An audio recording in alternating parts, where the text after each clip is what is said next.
download PDF from their drive link. Let's see what news is waiting for us in PDF, especially with respect to 1. Delay in processing of withdrawal requests. 2. Update on illiquid assets recoveries.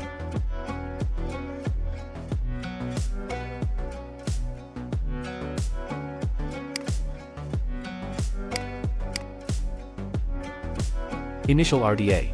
This is already discussed with in-depth explanation in my earlier video titled VAULD Initial RDA Result. Please check it out my VAULD playlist.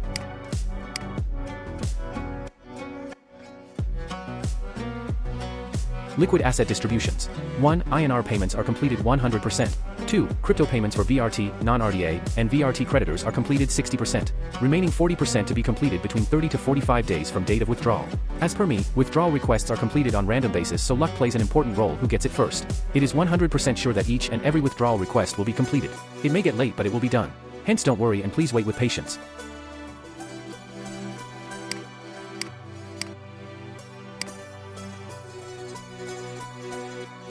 Illiquid asset recoveries. 1. Counterparty A status. Arbitration proceedings have commenced and are presently ongoing. 2. CoinLoan status. Some recoveries have been made to date. At this stage the quantum of recovery remains uncertain.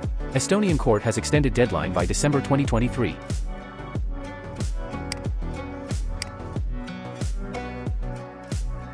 Illiquid asset recoveries. 1. Flipvolt status. At this stage, timing and quantum of recovery remains uncertain. Next hearing on February 2024.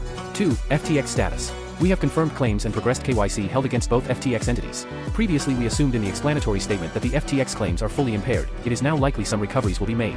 At this stage, timing and quantum of recovery remains uncertain.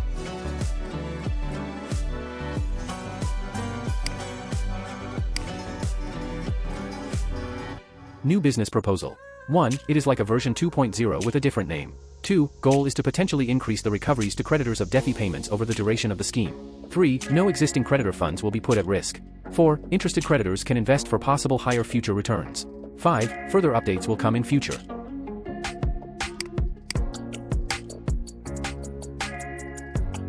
Budget update. 1. Key priorities of the company are to facilitate withdrawals while continuing cost rationalization to ensure full funding for pursuit of illiquid asset recoveries. 2. The board is investigating safe or no counterparty risk methods of investing idle capital, like buying short-term US treasuries. 3. Profits from new business can be used to offset restructuring costs.